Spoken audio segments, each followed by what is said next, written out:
Week number one, Donald Trump comes in. Mm. It seems a little bit different, that release versus the first term.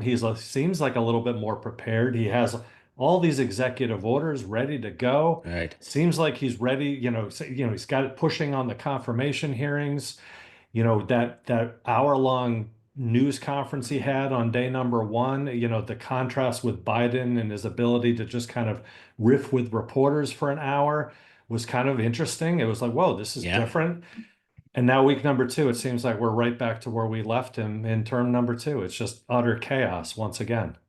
Yeah, and we're only 11 days into all of this. No, I mean, Donald Trump, his folks said that they were going to begin with shock and awe, and they did.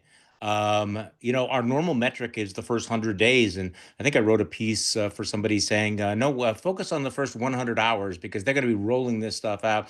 And they clearly were prepared to do all of this, or at least they thought they were. In dramatic contrast to 2017, you do have the folks who've been beavering away at the Heritage Foundation, preparing these kinds of, this kind of an agenda. So we did see that, and I think that it flooded the zone. It overwhelmed, I think, media coverage overwhelmed the Democrats. But here's the thing: Donald Trump is still Donald Trump. Donald Trump, this is not a new guy. So to use David Frum's analogy, which I think is brilliant. I mean, in Trump 2.0, the Velociraptors have figured out how to open the doors. They know where they know how to do stuff. But here's the thing. There's always a sort of overweening hubris from some of these guys, and I wrote in my newsletter yesterday. The analogy would be these are guys who are pretty smart and know something about government, but not everything. So it's sort of like the guys that got B pluses and A's in biology and chemistry in high school, and now they think they can perform brain surgery. And I think you saw that playing out this week, where they're throwing stuff out and you go, wait, did anyone think through all of this? There's a certain tension between the competent systematic approach to government and this zealous, we're going to do everything everywhere all at once. And so you're right that the government freeze just blew up in their face. But I think that's really is kind of an indication of some of the vulnerabilities of this administration. And I think that a lot of people in the media were too quick to sort of attribute this, vast level of competence and organization to the White House, at least before the last couple of days. Yeah, Project 2025 will only take you so far, I guess. You have Yeah. other interesting thing is that in a normal administration, you might see, okay, he's still got a lot of nominations out there. They're Yeah. awaiting Senate confirmation. But when you look at some of these people who are awaiting Senate confirmation, they have their own sets of issues. And, you look at Robert F. Kennedy Jr., and I cannot imagine him. I'll ask you this, but he seems, at least from the hearing that I listened to yesterday, he seems like the worst nominee I've ever seen for a cabinet post. And I that's saying mean, a lot, right? I Yeah. mean, he is so not ready to be HHS secretary. It is stunning. And yet It's absurd. Yeah. today we've Yeah. got new hearings. We've got Tulsi Gabbard up, we've got Kash Patel up, we've got Robert Kennedy, in another committee hearing today. Who do you think's the worst of the Oh bunch? wow! I mean, it's a contest every single day. I mean, it's like a kaleidoscope. I mean, all of those appointments are absurd.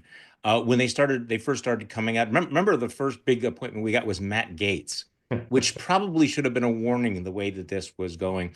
And I mean, what we're watching is the defining of deviancy down so radically. Things that would have been completely disqualifying, it feels like 5 minutes ago, now are speed bumps. I mean, let's talk about RFK Jr.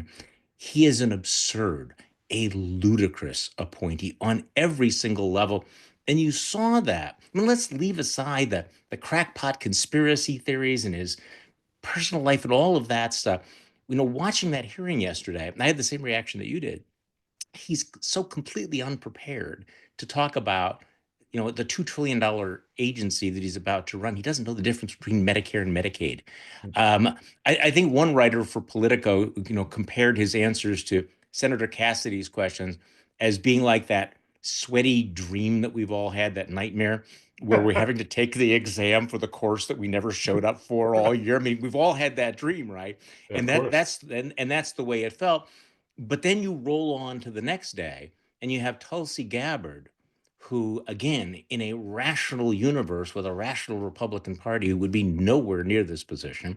And Kash Patel is having to talk about memes on the internet where he's depicted with a chainsaw cutting off heads of Democratic senators. So it's the where do we set the level of absurdity? And I will say, and we're getting ahead of ourselves here, and I want to talk about DEI and the obsession they have with them. But to hear this obsession with DEI and the implication that having women and minorities means you have less qualified employees, to hear that coming from an administration that is putting Matt Gaetz in as Attorney General, or RFK as head of Health and Human Services, or Kash Patel at the FBI, it's ludicrous on the face. And I have to say, as a Wisconsinite, I have been cringing all day watching Sean Duffy as Oh, the Secretary of Transportation, who, by the way, was not a controversial appointee.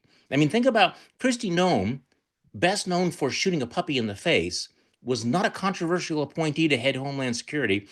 And at least initially, right, Duffy got more than 70 votes for confirmation. And there he is, this guy from the real world, Fox News commentator, running the Department of Transportation. And I mean, you could really see the gap between the gap of expertise between, say, a Pete Buttigieg and somebody like Sean Duffy. And I know Sean Duffy because I am from Wisconsin, so we can talk about that later if you'd like. well, yeah, Sean Duffy made the quote of the day on Political Wire, which is amazing to do because there's so many to choose from each and every day. But his quote today at this press conference on this terrible tragedy in the Potomac was, obviously, it's not standard to have aircraft collide. I just want to be clear on that. So he Yeah, does. I think he's beginning thank to you. learn his job. You don't want to have aircraft collide. I Yeah. mean, just remarkable. Well, and then of course, he's saying, and the president's leadership has been so great because the main qualification for these jobs is not competence, it's not experience, it's not judgment.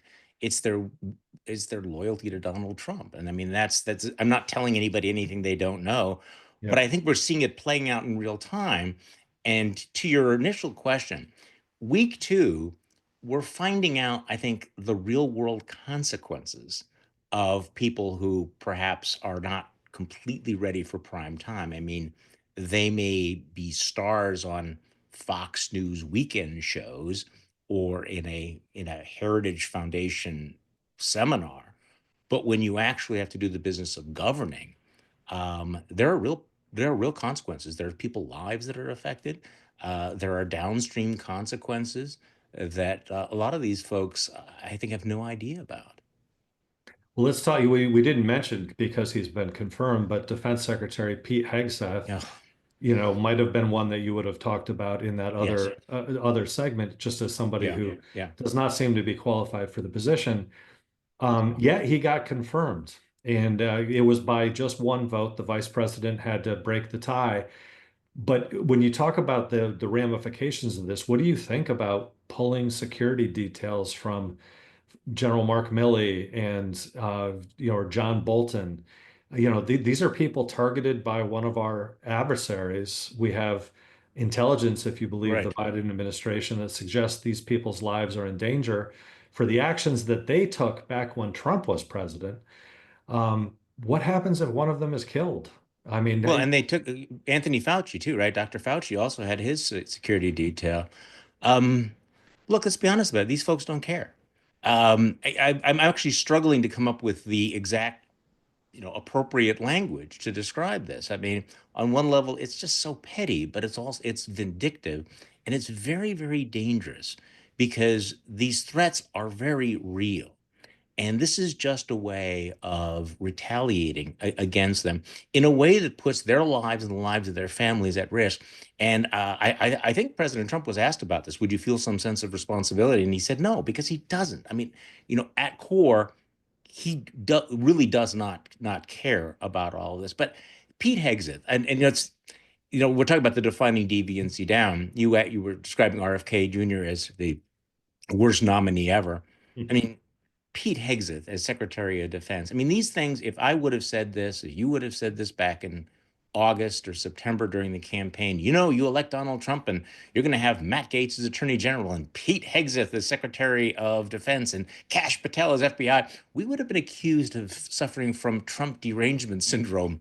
And now we are living in that world in real time. The other thing that Pete Hegseth did, which was just so on brand, they removed the portrait of General Milley That's right.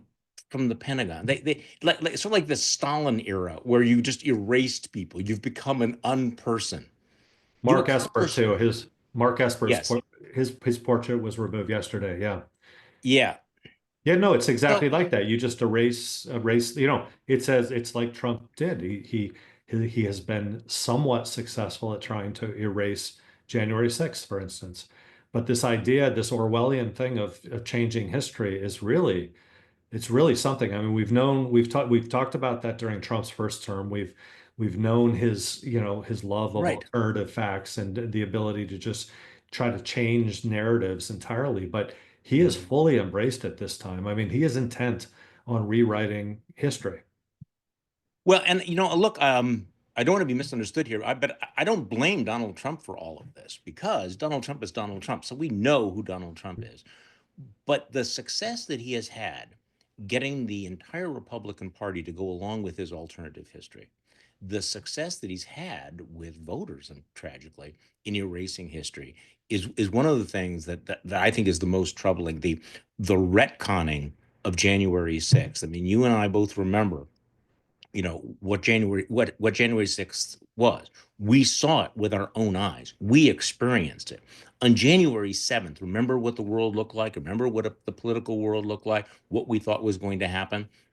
To go from that moment to this moment, where 40+% of Americans think, yeah, there was no big deal, that the first thing he does, or the first day as president, he pardons not just, and I'll admit that I'm slightly surprised, but I knew he was going to pardon the January 6th, the insurrectionists.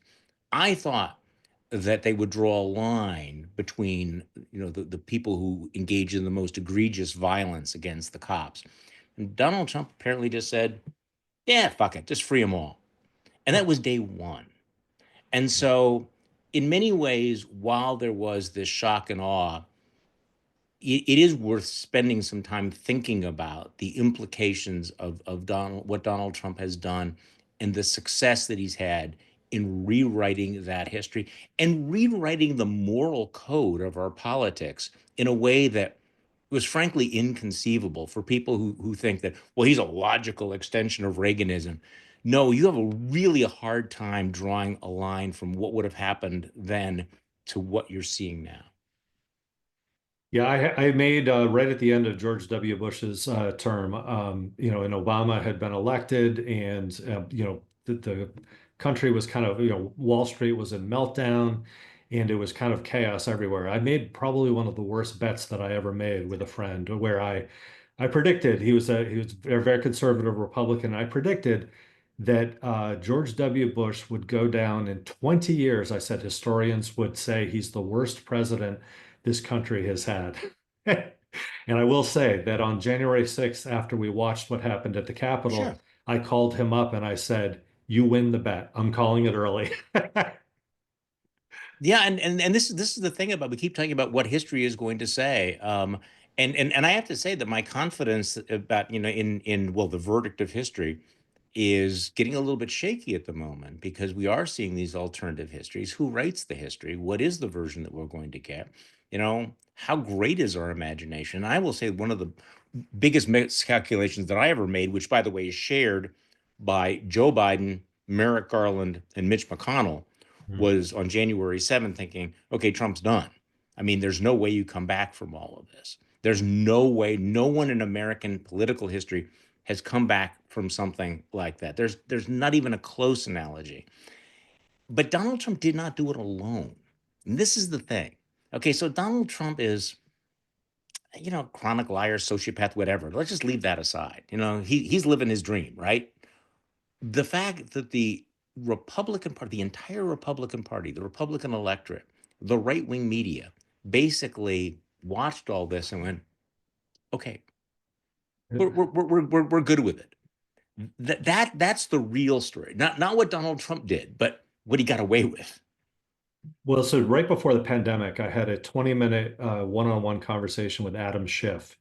And Mm, I asked him, I said, this is during during Trump's first term. And I asked him, I said, are you surprised by what Donald Trump is doing, how what he's doing as president? And Schiff said, I'm not surprised at all. He almost mirrored what you just said. yeah. He said, Donald Trump is exactly who he says he is. It's Yes. exactly Right. who we knew.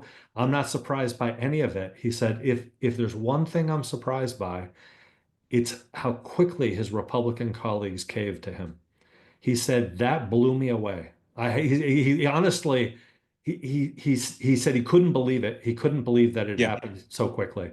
And why do you think it happened? What were the Well, forces? I mean, this is something historians are going to be more worried about or more questioning. What happened during this era? How Well, did I lived this, and this. I mean, to say that this was a soul crushing experience from my point of view is putting it mildly. I mean, for that I have a long history in conservative politics and think tank politics, and very involved in Wisconsin politics. Knew a lot of these guys. Was pretty good friends with people like Paul Ryan and Reince Priebus. I mean, these are people I know pretty well, and was in touch with throughout that entire period. And they had no illusions about who Donald Trump was or how dangerous he was, and they made one miscalculation after another. But ultimately, what happened? I can remember the exact moment when I felt things were shifting. I mean, just going back a little bit, you remember that Donald Trump lost the Wisconsin primary here, yep. rather badly to a really deplorable, opponent, Ted Cruz. I mean, Ted Cruz is not a great fit for Wisconsin, trust me, but he was the not Trump. And so Trump really hit a speed bump here because Wisconsin Republicans were very engaged. They were very kind of savvy. They, had all of these, charismatic leaders and everything. And so they weren't buying what Trump was selling. But I remember a moment, and so I was very much in sync as a never Trumper, very much in sync with, I think, grassroots Republicans up until maybe the summer of 2016. And then you started seeing the gravitational pull of partisan loyalty, that tribalism. And I remember being at the Republican convention in Cleveland after Trump gave one of his bizarre acceptance speeches. And a Republican state senator who I'd known probably for 25 years comes out and says, Charlie, wasn't that wonderful? When are you going to get on board? And I thought, wait, you are going along with this. You have decided, because I knew she was not pro Trump beforehand. And what you saw gradually, and Jonah Goldberg has compared this to Invasion of the Body Snatchers, was one after another. They bought into it. Now, people like Paul Ryan, ultimately made a Faustian bargain, and I've talked about this before. It was transactional. Yep. Okay, we're not going to talk about the tweets. We're going to get certain things in our agenda. We're going to get maybe Obamacare repealed. We're going to get tax cuts. We're going to get regulatory reform. And the problem with, of course, the Faustian bargain is you get what you want, right? You get the beautiful women and the gold and all that stuff, but then you find out that the price is way higher than you thought it was going to be. And I think that was the experience of guys like Ryan. So those people, who I don't know whether they could have blocked Trump, they went along, they appeased him, they convinced themselves they needed to be in the room because it would be worse. And then, it was sort of like watching them, nurture this baby alligator in the bathtub, and then suddenly it gets big and it goes, marching down the street, eating people, and then finally comes after them. And sooner or later, a lot of those people were in fact driven out. I mean, where are the Chris Christies? Where are the Nikki Haley's? Where are the Paul Ryans? You could make this long list. The people who thought that they could appease him or that they could make this work for them, they're as excommunicated as I am. I mean, Yeah. I'm willing to own up. So am I irrelevant? I'm completely irrelevant, but so are they, but at least I didn't spend years trying to pretend that this was somehow normal. Yeah, I could even understand Paul Ryan for a while. He's Yeah. a legislator, he's trying to build a coalition. Yeah. He's got this very strong force in the Republican Party that that's his job as Speaker of the House. You're trying to build this coalition. It's very hard. Yeah. Republicans going all the way back to John Boehner have had a hard time doing this. Right. And so the party has had some issues. So I almost give him a bit of a pass, at least for a period of time. But I think that the ultimate explanation for this might just be that not since Lyndon Johnson really have we seen a political leader govern with fear so effectively. Yeah. And Right. I think people are just scared of him. And I think that this idea of retribution, I mean, you see the numbers of It's people, real. journalists, billionaires going to Mar-a-Lago, bending the knee. Hmm. You see Mark Zuckerberg yesterday in one of the all-time, I'll never understand this, settling a lawsuit with Donald Trump by paying him $25 million, the president of the United States. That sets all sorts of precedents right there. Um, Well, maybe and ABC set that precedent, right out of the box after the election when they settled. And this is another one of those revelations because I don't know about you, but I thought if you're a billionaire, you're somewhat immune to that kind of political pressure. It turns out that they are the first to bend the knee because they have the most to lose. And I think the key thing is that you need to have a critical mass of resistance, and that's lacking this time, and people are genuinely frightened. I mean, first it was Republicans who were frightened that if they ever spoke out against Trump they'd be primared and they'd lose their seats, and they weren't wrong. I mean, they were excommunicated and defeated, but now that's spread out into the general society where if you're a business that has business with the federal government, you know that Donald Trump will use his power to come after you. And here's the key, I think: people no longer have faith or confidence that there are guardrails that will protect them. They no longer think that, well, Congress won't let him do that. The courts won't let him do that. And so right now, you do have this preemptive capitulation. But Mark Zuckerberg, I mean, that latest thing, I mean, he's a guy who's talking about, yes, we're going to get more masculine energy back in, Meta now. Masculine. This guy is the world's richest, beta castrato at the moment. I mean, honestly, for fuck's sake, Mark, show some backbone on one thing. But I do worry about this, that you're going to have this rolling capitulation. We'll see what CBS does with with the Trump bogus lawsuit against them. If they settle, uh, I think we will have gone through a dramatic sea change involving all corporate media as well as social media. Well, and I think it could, I mean, the template has been set. So you could even see maybe Trump doesn't personally sue since Yeah. he's president of the United States, but what Yeah. if the Trump organization begins to sue Hmm. people? And then companies decide the price is just too great for us to continue to fight this. That's He's the right. president of the United States, and they just begin settling lawsuits. It's almost like That's the Trump that's happening. organization could find a brand new money-making scheme. And Oh part, yeah. part part of me wonders, is this really like Donald Trump is all, his since he came into the public eye and back in the 80s, he's always been about money. Money is Right. the true value of everything. Is that what this second term is about as well? Is that he looks at Vladimir Putin and how wealthy Vladimir Putin is, and he's like, wow, I really did not take advantage of this during my first term, but I will during my second. Well, okay, so I can't look inside his mind, but let's assume for the moment that's exactly what he's thinking. Is there anything that he's done that is not consistent with that? I mean, Exactly. the fact that he rolls out the meme coin, it's like, okay, how do you think that's going to play out so that people can put their money right into the president's pockets? I mean, there's nothing subtle about this.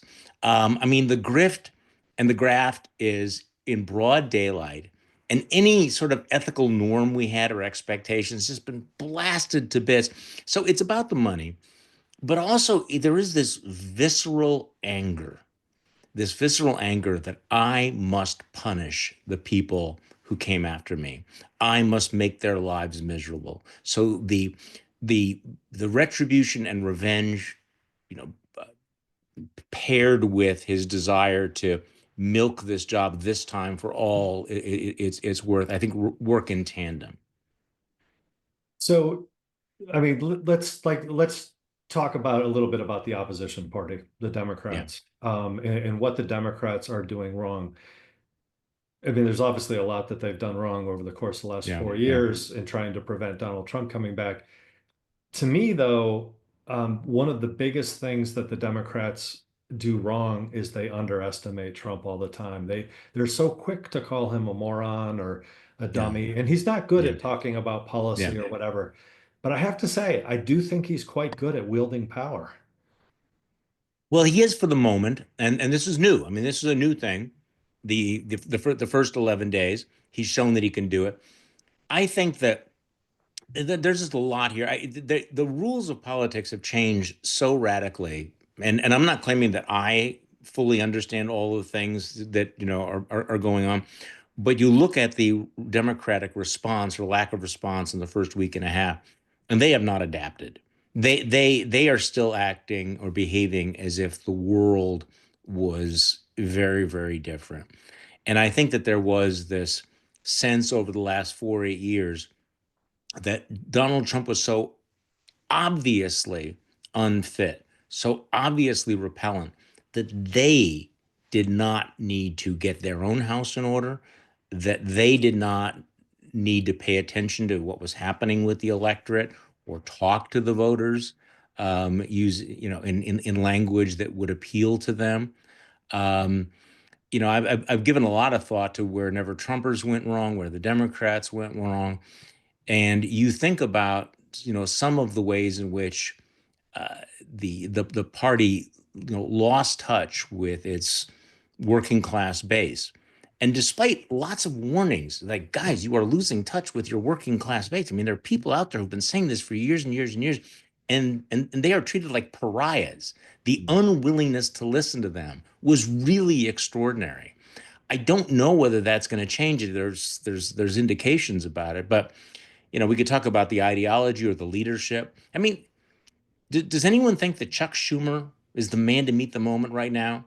But there were people who thought that Joe Biden, as late as June of last year, yeah, Joe Biden was the man to meet this moment. I mean, the level of delusion that the Democrats engaged in, the bubble that they had formed, the fact that they were about to run somebody who I think pretty evidently was not going to be able to get through this campaign or take on Donald Trump or serve another 4 years.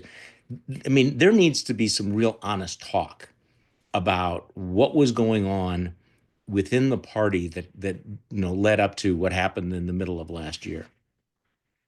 I keep thinking, was that last year? Was it this year? I mean, time is a weird loop now, isn't it? We're only 11 days into Trump too. Yeah, I know. Um, so I mean, it's an interesting. So really, since the George W. Bush years, because Bush kind of presided over the breaking of the Reagan coalition and the Republican Yeah, Party. I've thought that the Republican Party might be breaking up and might at some point, yeah, fade away like the Whigs or something like that.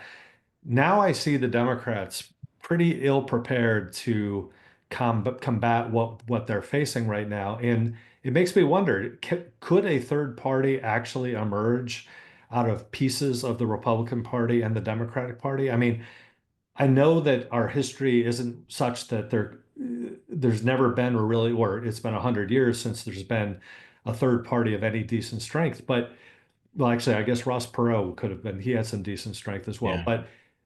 But do you think that that could happen at this point? Because it seems to me the Democrats I talked to, and you look at the approval rates, the Gallup poll yesterday of Ooh, Democrats, bad, bad. Yeah, that was brutal. Yeah. brutal. So if there are so many disaffected Democrats, and while we don't hear from them, the never Trumpers like you, could they come together and form some sort of new party? I know ideologically there might be some differences, but as we saw just in the last election, those differences kind of take a back seat when it comes to protecting democracy and all the rest. I mean, do you think something like that's possible? Well, yes, if you give me like two bourbons after 10 o'clock at night sitting around sometime, I could come up with a theory about it. This has been something we've talked about. I remember back in 2017 there was a lot of talk about this, and in a moment of weakness, I said, well, sure, it makes perfect sense. You have a center right, center left coalition. And, well, look what happened in France. You could possibly have that, but we're not France. We have this binary system that is so deeply entrenched. And I have to say that, and I don't want to be too negative here, but, we kept talking about, well, the Republicans are going to become the Whigs. Actually, I think it's the moderates right now in both parties who are at risk of becoming the Whigs. I think our So politics is radicalizing. And, we never Trumpers, I was at a conference and I don't want to diss what they were doing because I think it was good. I said, we need to understand that American politics is not trending toward this kind of prudential, principle-based politics. That is not the wave. That is not the wind at our back here. So no, I don't see that. Now, let me give you one caveat that our politics is so fluid and is so effed up that if somebody emerged who could capture this sort of disillusioned zeitgeist, somebody who could capture the public's imagination in a way that Ross Perot kind of did, but Ross Perot was not a terribly appealing candidate. And and I don't know who again, this is not my business. I'm not the political consultant here. But could somebody like a Mark Cuban, emerge and say, okay, aren't you sick of both of these parties? But having said that, I think that the details, the mechanics of putting that together are very, very daunting. So the Democrats have to be the same party at this point, and I think there's going to be a fight about that. so what about the Republicans? Do they survive once Trump is off the scene? Or what happens to them? I mean, has he transformed the party from what it was, and it's not just about him anymore, or will it kind of go back to what it was in those final No, George W. Bush months? no, I can confidently say it's never going back to the Reagan Republican. It's never going to go back to. There's not going to be a Republican convention in which the keynote address is given by Paul Ryan. That's just not going to happen. At least not in our lifetime. Right. And I hope to be around for some time now. But so yeah, the Republican Party has been transformed. I think that's going to last for a while. A lot depends on what happens again in 4 years. It's certainly possible that we could have a President J.D. Vance serving for 4 or 8 years. I think back on after Jimmy Carter. Now Jimmy Carter was a great man, but his presidency, was not a political success. And keep in mind that after he was defeated, Republicans were in power for 12 years. They served three consecutive. I mean, this could last a long time. But I think your question gets to if you take Donald Trump and the cult of personality out of the equation, what happens then? And Yeah. no one knows the answer to that. Donald Trump can do things that nobody else can do. JD Vance cannot pull off the kind of shtick that Trump does. He won't have that kind of power or fear. Um, but I also think that with all the other norms that have been broken, one of the norms, unfortunately, in American politics, long history, and this is not a Trump thing, we do have family dynasties. You Mhm. know, you do have the Adams family, you do have the Roosevelts, you do have the Clintons, you do have the Bushes.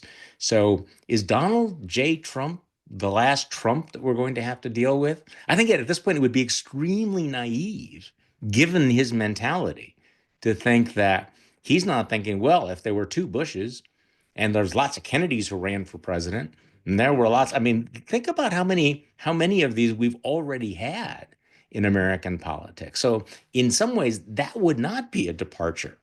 Now, who is it going to be? But we could be dealing with look, we're going to be dealing with the fallout of this 40, 50 years from now, one way or another. I mean, he's clearly one of the most important politicians of the last 100 years at this point, don't you think? Well, it's always, I'm sure that if we were having this discussion in the early 1920s, we'd be saying, Warren Harding, one of the most consequential politicians of our time. Yeah, I do tend to agree with you. Although I think it's always It's hard. it's always worthwhile to remember how quickly people are forgotten and how you move on from people. But it certainly feels that way. I mean, by winning this election, he certainly made himself consequential. And Democrats won't want to hear this, but Joe Biden is now going to be an asterisk. He's a parenthesis. This is the age of Trump. Anyone describing our time, any historian, will have to describe this era as the era of Trump. And so, to your point, yes, they will not describe this as the era of Biden. There will be the Biden brief interregnum, but it will be Trump bookended on both sides. So Chris Reback, who's my co-host on my Trial Balloon podcast, Chris was the first person who I heard say this, though I've heard others say this since, which is I'm going to survive the second Trump turn by focusing on what Trump does and not what he says. I find that clever and interesting. I find it after 11 days, I find it impossible.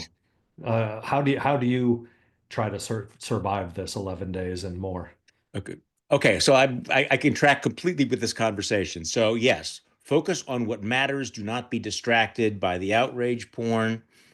Separate the signal from the noise. Tune out the stuff that just happens, and ask yourself what is really consequential. And I had all kinds of good intentions to do that, but it's hard. It is hard because sometimes it is hard to separate out just the noise, because a lot of our politics is just noise. A lot of Right. our politics is not about legislation and politics. It's about who we are as a people and a culture. How we react to one another. The So yeah, that's I have been saying to people that you're just going to have to pace things. You're going to have to pace it out. I have to admit that I make a conscious decision not to I like a year ago when I stepped away from my last job. I said I wanted to step off the daily hamster wheel of crazy. That I Sure. I didn't want to have that fire hose of outrage in my face all the time. So I have moderated my consumption of certain kinds of media. But the thing about Donald Trump, and in the first 11 days, he reminds us that he's in our face all the time about everything. And so after 40 years of, you kind of forget that Joe Biden is there. And it's kind of like grandpa's in the corner of the room, make sure he's warm. There's Donald Trump. And he's going to talk to you about schools. He's going to talk to you about entertainment. He's going to talk to you about what's on television. He's going to talk about the plane crash. He's going to talk about every freaking thing. And it's going to be very hard to keep your head down. Well, and I could see that because after you did jump off that hamster wheel, it wasn't long before you started a Substack newsletter, and which to the contrary, which is called, which Thank you. I am a regular reader. And Thank you. before we go, can you tell people who are watching you have a podcast starting soon? Yes. After February 9th, I'm going to do it. At the Bulwark, I had a daily podcast. I have not been able to host a podcast since then, but in February, I'm going to bring it back. I don't know how. I'm going to try to avoid doing it daily. Part of the problem was I was doing a daily podcast and a daily newsletter that was 2,000 words long, 5, 6 days a week. And there's a certain point at which you go, okay. Are you really understanding or seeing things? So I'm probably not going to do it every single day, but I'm looking forward to getting back into that because I like That's talking to awesome. people like you. Well, Yeah. and readers of your newsletter will recognize, is this one of the dogs behind you that you These are regularly two of the feature? dogs. You have These two are two behind of the there? dogs. Yeah, we Anyway. have two big German shepherds who they must have heard a code word that I said to you. I don't know because they will lie here, during any broadcast, and then I will say something, and it's like go time. And so I don't know what I said. I must use the magic word, which I'm not going to repeat because I think I know what Fortunately, it was. Fortunately, they're not barking, or else Roscoe, who's lying right here, might wake up and respond to them. Uh, Anyway, Charlie, thanks for taking the time. I love chatting with you and I, look forward to seeing what's next. hey, anytime, anytime. Okay, Thank you very much. take care.